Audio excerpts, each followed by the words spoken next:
So George, welcome. Thank you very much for agreeing to do this interview with us. You've had a career that's kind of spanned 12 years and you're only 28. Yeah. It's do you know what? It's true.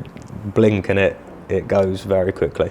Well, you played at every level of football during that time. You've been involved in the Premier League, Championship, EFL, National League, and the SPL, and you've played with some of the greatest players in world football at international level as well. So we're going to go through your career today just to kind of take you back to the beginning, if you can remember that far back, but then also look at what you're kind of going to look to do in the future.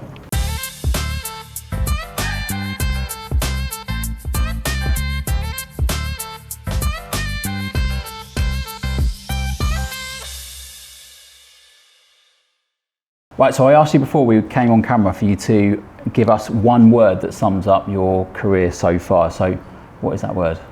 Roller coaster. Roller coaster. And I suppose it has been quite a big roller coaster for yourself, starting off at Newport Pagnell. When did you realise, what sort of age did you realise that actually you were on the pathway to become a professional? I'd probably say when I got into the academy at MK Dons. So I would have been between 10 and 12. And I think that was when I sort of realised, okay, this is what I want to do. It was that young. I've got an opportunity here. This is what I want to do. So you talk about MK Dons there. MK Dons at that time were probably at what would be considered an emerging club. I know that obviously there's the history that they had as Wimbledon, but in terms of the location within Milton Keynes, that was an emerging club at the time. Did it feel like there was something building there? Yeah, 100%. I think one of the great things about MK, especially they still are now, but especially when I was coming through, they were sort of beginning their journey of we want to bring a lot of homegrown players through. So they invested heavily in the coaching staff and the academy, and I think you only have to look at sort of my age group either side, sort of that 3 years around my age of the players that come through in that time. So that was always their ambition, to get as many of the academy boys into that first team. Well, one of those players was Dele Ali. He was someone that you grew up with, a similar age to yourself. Was that an exciting time for you, crop of youngsters coming through into this emerging club, and like you say, that a lot of that community stuff and individuals that come from the city that it is now? Was that a time that you remember quite fondly? It was brilliant. People say at your youth team days and them younger, they're the best days of your life, and we had a lot of boys, like I said, that had started at that sort of 11, 12 years mark, and we'd all gone through and progressed together, and all of a sudden there's 6, 7, 8 of you that are involved with the first team. I think one game we had like 5 or 6 youngsters on the bench. Well, just to give you a marker for kind of your start in MK, then you came off the bench. You were 16 years and 67 days to be precise. Do you remember that goal and that game? I can play it back in my head like it was yesterday. Well, 8.5 years you had that record for the youngest goal scorer in the FA Cup. Not bad. Yeah, they're pretty good going, to be fair. I bet you kind of rued the day that you lost that, but you're still MK's earliest goal scorer in that competition. But was that the moment? We'll talk us through that day, for example. You're told that you're involved in that squad, and the FA Cup, obviously a prestigious competition. Yeah. What are your feelings going into that? A bit of nerves. Obviously, I'm going to school Monday to Friday, and I knew it was coming because I'd been training a couple of times, and I think we'd sort of been told that they're going to want you we're going to try and get some young boys on the bench for this FA Cup game. But I remember warming up, half time, and that I was just happy to be there. I didn't ever envision you're going to come on. Thankfully, the game was going well. It wasn't one of them upset games. We were, 4 or 5-0 up by the time I come on, I think. And I just remember coming on, my first ever experience of playing in front of a crowd at first team level, just on cloud 9. And that was amazing in itself. I'd never envisioned then going on to score and how the goal happened, it's something that I'll remember forever. It was a bit of an upward trend. Fulham came in for you in June 2012. Do you remember too much about that? That must have been, obviously they were Premier League club at the time, that must have been quite an opportunity that you didn't really want to turn down. No, and I feel for every youngster who ever gets put in that position that I was in, because although, listen, it's amazing, you've got a Premier League club coming in for you. At that time, my heart was with MK still. They'd given me my opportunity. They'd really put a lot of effort into me going on, and I played a couple of games for them in the league as well. And then all of a sudden you've got Fulham who are saying, we want to take you once you finish your school year for the season after. And it was one of the toughest decisions I've ever had to make. Well, I suppose you really started to come on at Fulham in the 2013-14 season. That was ultimately the season that ended in relegation for Fulham, but you got your opportunity to come onto the bench in a Premier League game against Crystal Palace. Yeah. Again, I suppose probably similar emotions to what you felt when you made your MK debut, but at a whole new level. Yeah, exactly. Felix Magath was the manager, I believe. He was, yeah. So he'd come in for the back end of that season. Again, he'd got a couple of the youngsters coming up that had done well. And yeah, sort of out of the blue again, just last game of the season, we were already down at this point, put me on the bench. Obviously, I wish I'd have got that opportunity to come on and to say that I've played in the Premier League, but it wasn't to be. But still, it was one heck of an experience being at Craven Cottage against Crystal Palace. It was. Fulham actually had to equalise in the 94th minute to make it 2-2. So it was despite the relegation, there was obviously still some fight in that team. But yeah, exactly. It was again another moment I can remember being sat on the bench, looking around and thinking, wow! Like at the start of my journey as a footballer, I'd never envisioned getting to this point. Well, you were still on that team sheet, number 52, was your shirt number. So you've still been involved in the Premier League squad, and it was, I suppose, Fulham's demise that made you or gave you the opportunity that you got because of that relegation. 100%. Do you kind of see that was obviously a positive for yourself, because had Fulham stayed in the Premier League, it might have been a different story? 100%. I remember that summer we had, off the top of my head, like you got Sidwell, who moved on once we got relegated. We had a lot of players of that calibre who left Fulham, and then again, I think Fulham's aim was, okay, we've got a new manager in, let's try and push the academy boys, get as many as we can. And again, you look at that age group that I was in at Fulham, there's a lot of players that have gone on to have decent careers in the game. Absolutely. And your first involvement in the first team was a debut at home to Millwall. That was a 1-0 loss. But again, it's obviously not just you getting opportunities like you did at MK and like you did at in the Premier League game, but you're now involved in that first team squad. So was it at that moment you kind of thought, I'm part of this now? Yeah, exactly. Surreal moments walking out at Craven Cottage, just packed stadium, grass pitch is absolutely unbelievable. I think I'm 18, 19 years old at this point. I'm walking out in a championship club with a fan base that's humongous.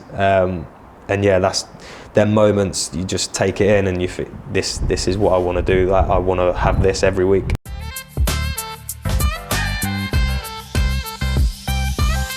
Okay, so let's just touch on international duty. You've been involved in Wales at this point by 2014 in the younger age groups. Yeah. I actually read this morning that England tried to get you to sign up to them. Dan Ashworth, who is maybe making his way to Manchester United, was the one that's trying to get you to sign or to transfer over to England. Was your heart set on Wales at that point, though?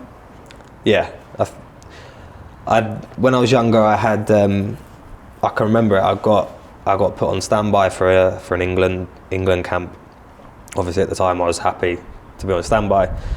I'd never really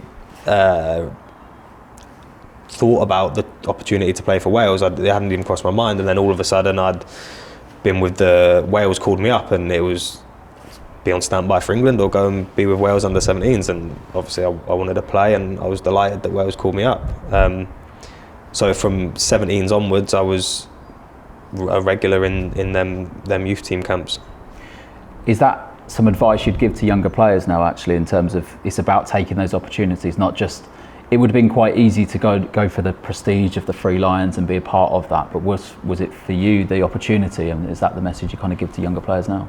Yeah, 100%. I wanted to play, and Wales gave me that. They gave me a platform to play at youth team level, and the moment I went there, I knew that was it. I was never changing. I wanted to be part of this Wales setup now. So you were called up for the one Gareth Bale, in terms of he pulled out the squad, and obviously it's one of probably Wales' greatest players of all time. But 100%. It was in that summer that you got called up, and it was a friendly against the Netherlands that you kind of got your opportunity. Yeah. Again, it's a lot of these firsts, isn't it? Like different emotions, but actually as time goes on, it's the bigger stages and the bigger players. Yeah. How was that as a younger player going into the dressing room when you've got some big names in that Wales dressing room at the time? Yeah, the first time you get called up, and I can remember I got called up and I was absolutely buzzing, delighted. And then at the same token, you're like, oh my gosh, I'm going to be surrounded by superstars. Couldn't quite believe it. I can remember finding out I was getting called up. I landed in Portugal with the under-19s for an under-19s tournament. Manager called me that evening, said, "You're flying back tomorrow. Your first team manager's called you up for the Holland game." So again, out of the blue, I knew I'd been doing well. I'd played a couple of under-21s games, but then to get a call up for the first team at 19 years old, maybe 18, I'm not sure, but just whirlwind of emotions and excitement and real happy times. Well, that's great stuff. And the home debut came on against Bosnia and Herzegovina in a 0-0 draw. It came on as a substitute second half. 31,000 people, I think there was, at the Cardiff City Stadium. Again, massive stage, and I think Edin Dzeko was playing on the opposite side. Yeah. So I suppose there for you is that kind of, like you said, that's you're playing against these greats and a little bit overawed, but actually you deserve to be on that stage at that moment in time. Yeah, and now we're talking big games. Where the Holland game was a friendly, or maybe an opportunity to give some young players who are looking at some game time and have a look at them. But for instance, the Bosnia game, we're talking about qualifying games for the Euros. This, all of a sudden, it's gone from, am I getting called up? Just, you're a young lad that's doing well, we'll give him a chance, have a look at him, to now it's an important game for Wales. We're trying to qualify for the 2016 Euros, and all of a sudden you're playing, you're coming on as a player that the manager sees that can make a difference in the squad. Absolutely. And then if we go back to kind of your championship season with Fulham, and I suppose it was a transitional time for Fulham with Felix Magath as the manager. Lots of interesting stories about how he manages injuries, and cheese and alcohol comes to mind. I won't push you too much on that, but obviously he did leave at that time. So I think it was early on in that season. 6 games. And Kit Simons then came in. How difficult was that for you as a youngster, managing that change of not only the club being relegated, the manager changing, and perhaps a different style and different instructions? Yeah, it was a strange time for the club. We'd obviously been relegated. We'd got this new manager in, a foreign manager who's come in with his beliefs, his style of play, the way we go about our day-to-day routine was very different to your traditional English manager. So that was, for me as well, I've never experienced a foreign manager, their training methods, their regimes and things like that. So that was, adapting to that was tough. It was a very tough, grueling pre-season. And then, like you said, although he gave me an opportunity and I was involved, he's then gone, and thankfully the club had asked Kit to come in, who was the 23s manager. So again, that played into my hands, I think, as well. Not only was he the 23s manager, he was the assistant manager at Wales. So you put them two and two together. For me, it was a really good situation. And it was a bit of an up and down season for Fulham.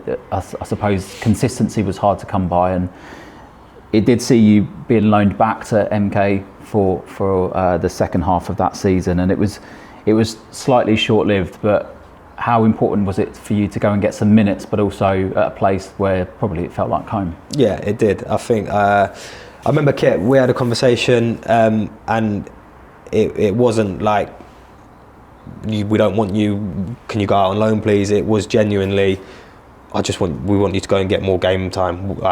We can bring you on every couple of games, you might get 20 minutes here and there, you might start the odd game, but we want you to go and get a run of consistent games at first team football and then come back to us a better player. And yeah, MK Dons was the perfect club for me to go back to. They were in League One at the time.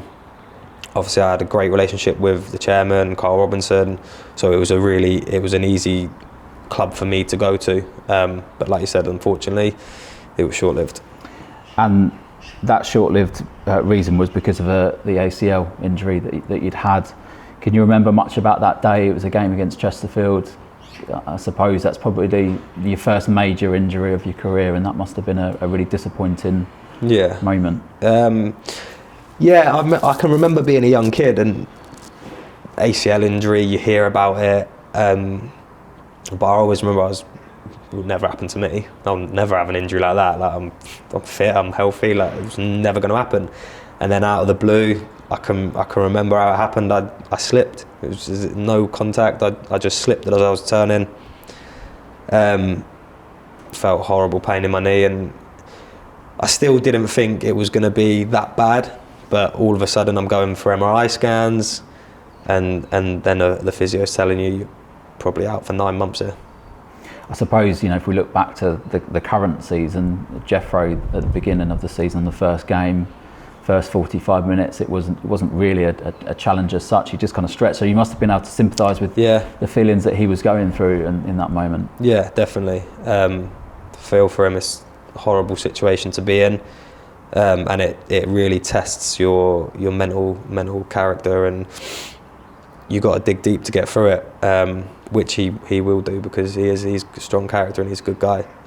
We're all looking forward to having him back. And I read that Carl Robinson was actually devastated for you. I think he was quite emotional at that time. Yeah. You talk about the respect that you had for him as a person. Was he a great support for you in those early stages? Yeah, massive. I can remember finding out. Obviously, young 19-year-old, I think at the time. I can remember he just come up to me, give me like a massive cuddle, because he obviously knew how much I was hurting. Thankfully, MK went on they got promoted that season, and I think I managed to get 4 or 5 appearances for him before. But yeah, I'd have obviously loved to have been part of that as my club that I come through at. I'd have loved to have been able to contribute a bit more, but it wasn't to be. Did it feel a little bit bittersweet? Because, like you say, it's the prestige of your home club getting promoted to the Championship, and I suppose as much as you're happy about that, like you say, you wanted to be a part of it.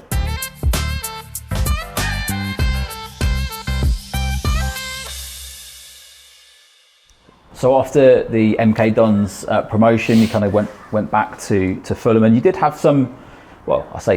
quite a lot of success with Wales, going into sort of 2015, 2016. 2016, a massive date or year in the calendar, Euro 2016. Yeah. You were there. I was there. I can remember, funnily enough, I just had my ACL operation. Chris Coleman rings me, pick up the phone. All right, Gaffer, what's up? He said to me, get fit and I'll take you to France. So I'm already thinking, I'm just come round from having surgery and I've already got in my head, right, get fit, and he's told me he'll take me to France. So that was a massive incentive and something that I used to drive me through them long 9 months or whatever they were to get myself back fit, because I knew that was hopefully what was to come. Do you think that's what he was doing? Do you think that's what his intentions were in kind of giving you something to aim for? I think so. I also just think he was just a great human. I mean, I've probably played four or five times for him by this point. He didn't need to ring me as soon as I've had my operation, but he did, and that's the type of manager that he was. So Euro 2016, obviously that was a great campaign for Wales as a whole, but just sum up that experience for yourself. Yeah, I know that you're probably slightly disappointed that maybe you didn't play the part that you wanted to, but being involved in the camp and being around the big game moments, travelling to these games, the team meetings, the meals, has that given you something now as a footballer? But I suppose it's a two-parter actually. It's what was the emotion of that time, but also how has that emotion and that experience informed what you do today? I mean, it's the best summer of my life. I think I was away for 40 to 50 days from our first camp leading into it to then returning home as semi-finalists. Just trying to take it all in day by day. Like you said, you're travelling to these unbelievable stadiums, you're playing against superstars, or in my case watching superstars. But yeah, I would have loved to have said I got on the pitch during them finals, but to be there is, I can't remember how old I was at the time, 20, 21.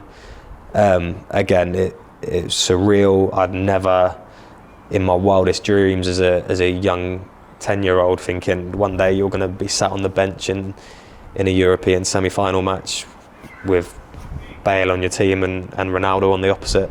Yeah, definitely an unbelievable experience. But one player that your paths had crossed during that tournament again was Dele Ali, and that must have been I suppose for your family, having known the journey that you'd come on with him as well, and his family as well. Your paths are crossing in those big tournaments, and that must take you right back to kind of when you kind of first met as young kids. Yeah, definitely. Listen, he was at a different level to me. He was a regular in the Premier League. Unbelievable career, but it was definitely very nice to be able to, obviously he was playing, to be able to watch him and to be able to think, wow, 10 years ago we were just a couple of kids in MK Dons Academy, and now we're both representing our countries in the European Championships. So then moving on from 2016, there was a few other loans from Fulham at the time, and St Johnstone was one of those loans going into the SPL, signing on deadline day. Was that you always watch kind of deadline day on Sky Sports News, and you kind of see like the rush of everything. Did that feel like that for you as a player? Was it sort of a few days before that? No, it was sorted a few days before that. The start of that season, I'd had another ankle surgery, and that put me back until around October. And then the plan was, as soon as I got back fit, I was going to go out on loan. So I'd agreed with St Johnstone I was going to go in the window. But I had hamstring injury, just through coming back from injury, things like that happen. So although it was done, it didn't get announced until the very end. But the plan was always to go up there. And again, I loved my time up there. It was different. The 1 minute you're playing at Celtic Park, and then the next you're playing at Dundee. Just the difference in who you could be playing against is crazy. But it was another really good learning curve. It was, Scottish football's tough. It's very physical. Passionate. Yeah, exactly. 1 minute you don't touch the ball for 90 minutes against the Rangers or a Celtic, and then the next week you're in a dogfight with any of the other teams. It was like that. But again, it was a really special time for me. I had my little boy whilst I was on loan at Scotland. So Carl was born during that loan period, so he was actually born in Scotland. That means he qualified for Scotland.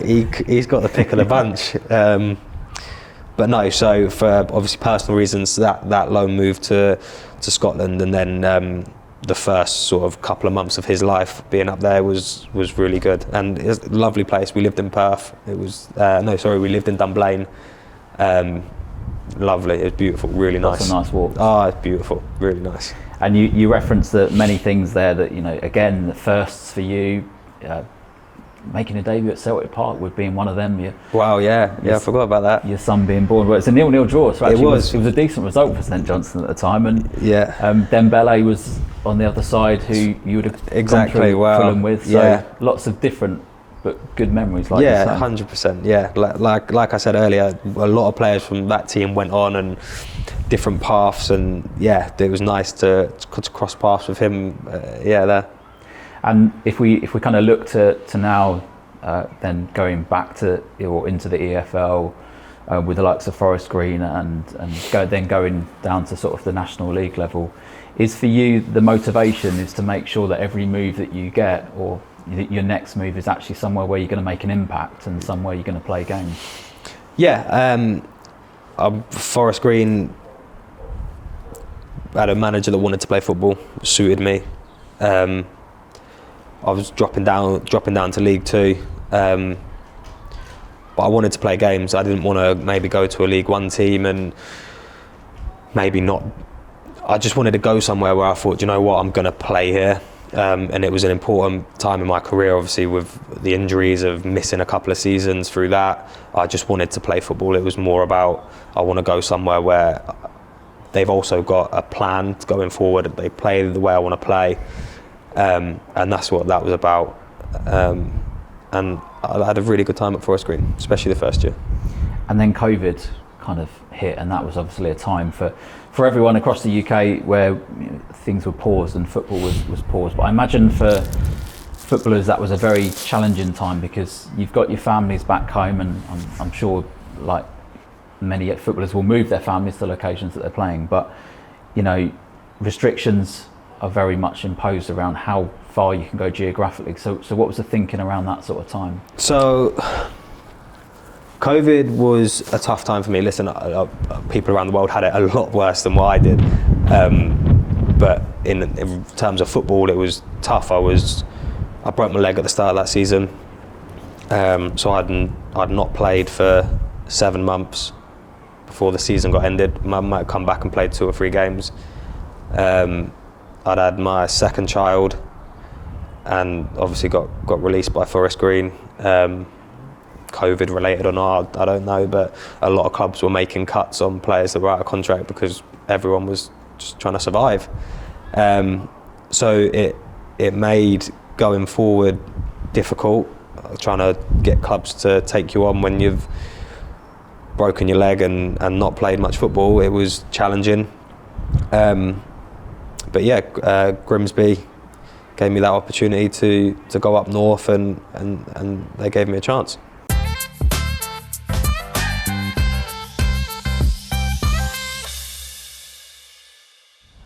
Let's look at kind of now the present day here at Hemel. I think you've made 52 appearances for the club, and how important was it for you to feel like you're somewhere where you feel loved, you're going to play, but also where you can develop, because we're going to talk about your coaching in a second. But present day, what are your thoughts on where you're at?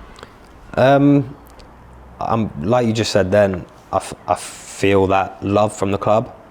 It sort of takes me back to that feeling that I had with MK Dons, where the club really, really like you and they value you. I'm enjoying my football. I'm playing, I'm scoring, and I think I'm having a good impact on the club as a whole. I couldn't have asked for it to go much better than it has personally. It's opened a lot more doors for me. Obviously, transitioning, maybe next football doesn't last forever. And Dave's been brilliant with me in terms of helping me on that side of it. And then obviously the manager here has been brilliant for me.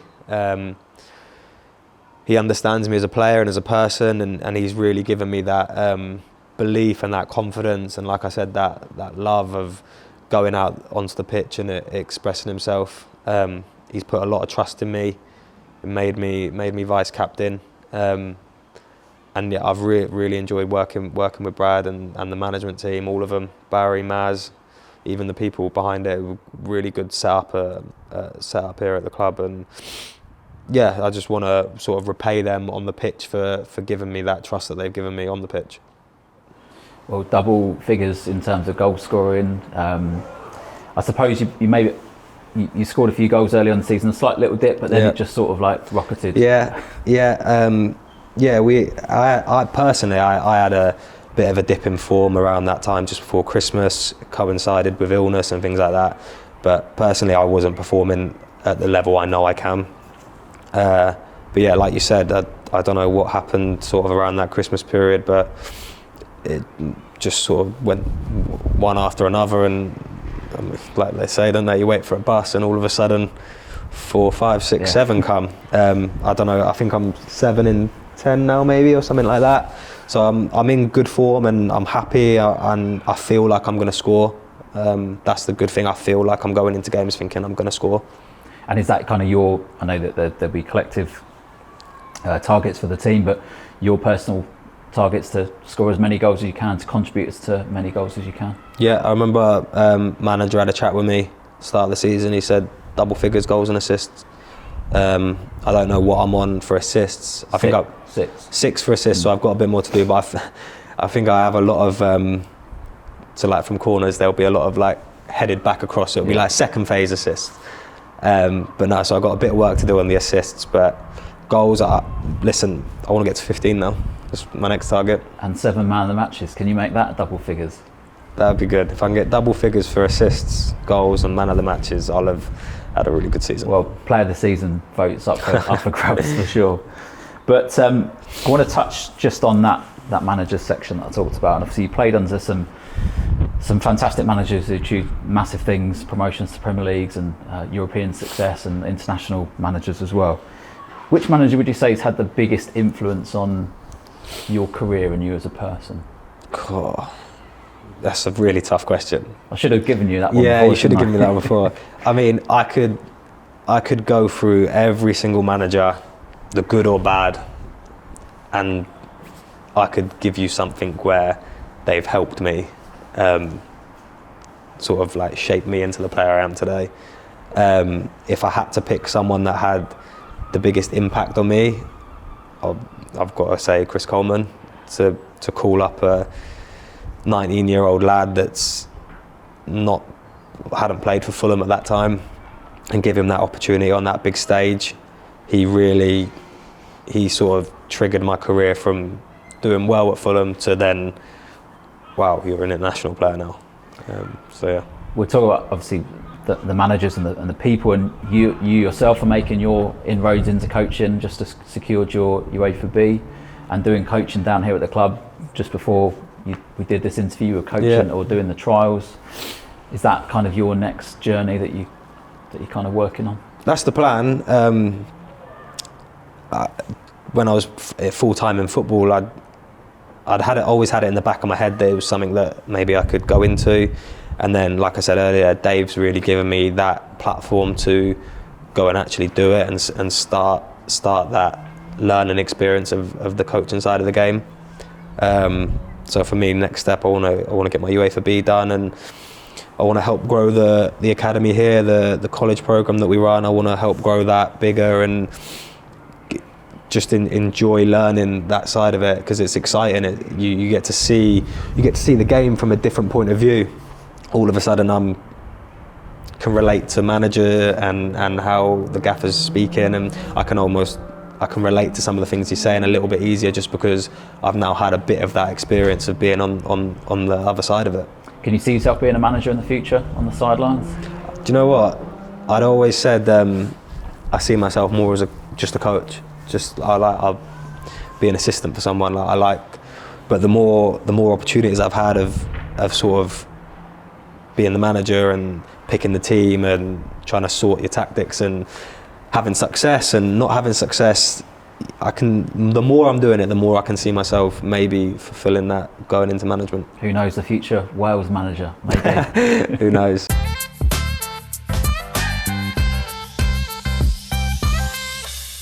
So just a few sort of like quick fire questions to start with. And some of these might be quite easy. But, Yeah, go on. Who would you say the best player you played with and against? Without a shadow of a doubt, Gareth Bale. For just scary, some of the things that he could do. The sheer size of him as a human as well. People probably don't see that, but if you see him in person, he walks in the room and you instantly think, wow, you're big. Well, at least you get someone to sort of practice free kicks with. Yeah, and to be fair, I used to watch him after training every day. Just him, his technique, scary. And then the best player I play against? Yeah. That's a really tough one.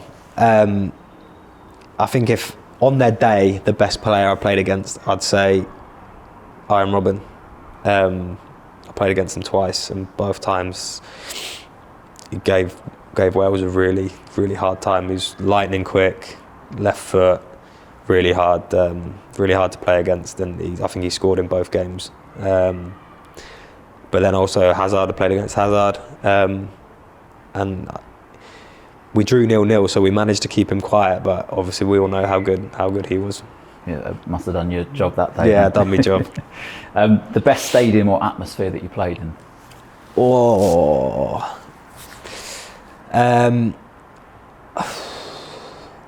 It's tricky. I mean, every time we played, every Wales game, the Welsh fans are like amazing. You listen to the anthem before every game, and it is really like gives you goosebumps. The hairs on the back of your neck stand out.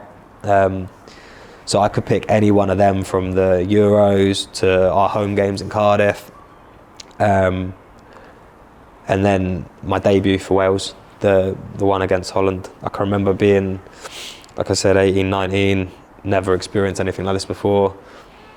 They used to all hold up orange cards, the fans. So you would have literally, don't know how many, 50,000 maybe, I don't know how many people were in that stadium, all holding up this orange card, and it was like just a sea of orange, and you couldn't speak to, I wouldn't be able to hear you if I was speaking to you now on the pitch. That's interesting. Yeah.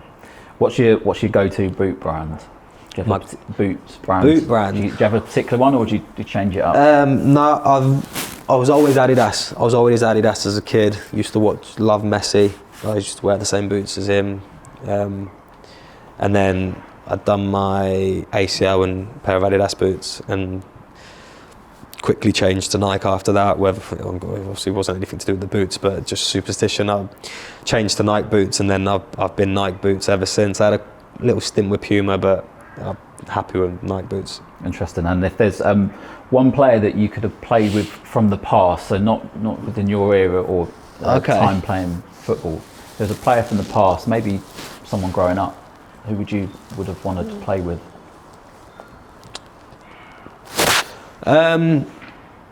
I was a big Liverpool fan as a kid, and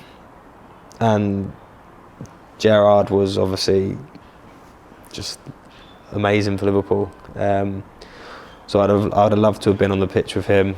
And then you got your likes of like Torres. That was my sort of era when I was really loved Liverpool.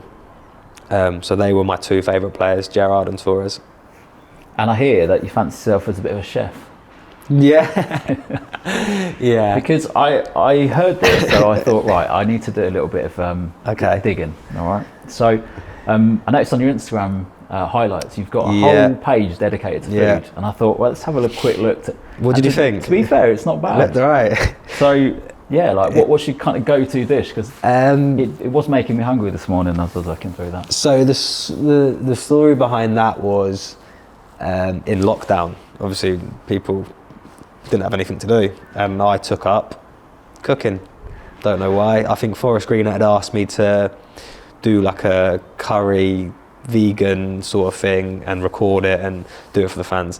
So I done that, and I sort of went on from there to keep making new things, trying new things, and really enjoyed it. But to this day, I still say that curry that Forest Green got me to do the first time would be my go-to meal if I had the squad around. Nice. So Come Dine With Me has obviously been a massive show for many years. You're doing Come Dine With Me. What's on the menu?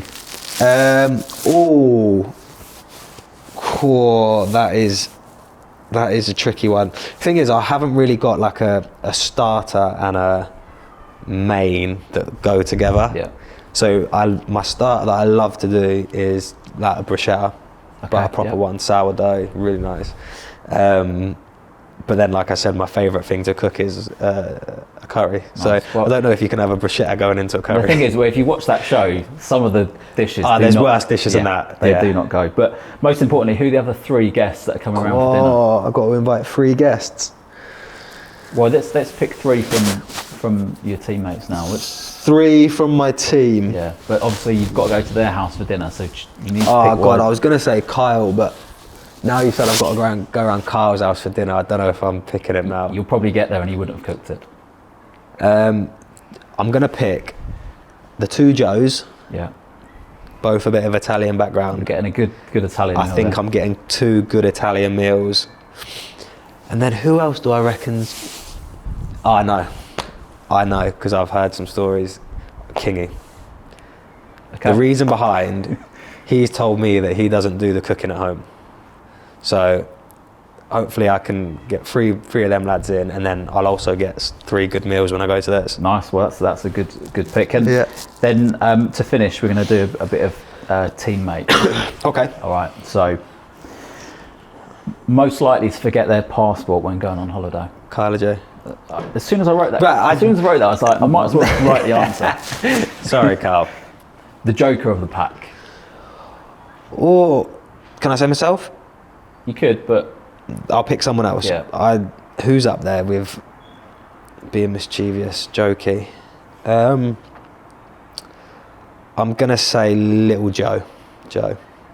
The karaoke king. The karaoke king. Who had a good voice? Although to be fair, I do remember being in Eastbourne and we were waiting for someone. We were waiting for a couple of people. Yeah. And you filled that time very well. I did. I remember I had a little pink microphone, my daughter's, and it was pre-season and everyone wants to team bond, bit of funniness for the new lads. I thought, why not? Let's get some singing going. But who's it? Do you know what? Joe was a good singer as well. I remember he'd done his initiation on the bus and it was quite good. Most likely to be a football manager once they retire. Ooh. I'm not going to say Alfie Matthews because I work with him. Most likely to be a football manager when they retire. I'm going to go for Kingy. Just because I think he's potentially got that. The most likely to be late to their own wedding.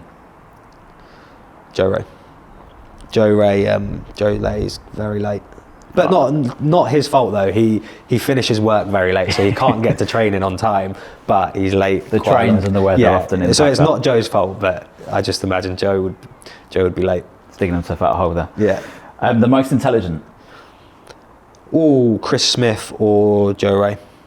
Yeah, I was going to say Chris Smith. He's got those algebraic equations. That he does on the bus for his job. The worst taste in fashion. Ooh, I'm gonna go.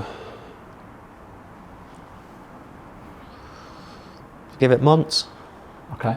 Yeah, just into all his. It's always got something new. All his like designer fashion. It goes over my head half the time. So.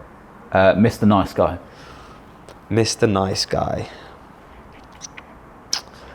Who is really nice? Skip. Mr. Nice Guy. Yeah. It's his responsibility, isn't it? Definitely. And finally, the role model for the team. The role model. I think a lot of people would probably say you if they were asked this question. Yeah, I'd probably give it Skip again. I think obviously captain, vice captain. I think that's our job to try and be role models and do things properly. Well, George, that's the interview summed up. I appreciate you doing this. Thanks, mate. It was brilliant. It's been good. It's actually been really nice trip down for me memory lane to learn a bit more about you. And if I didn't have the same level of respect that I do now, I have more for going through this, because you've had certainly some career. Wish you the very best of luck going forward with the coaching. Thanks. Hopefully double figures. And who knows, I might even be presenting you the Player of the Season award. We'll see. One game at a time. Cheers. Thank you. Thank you.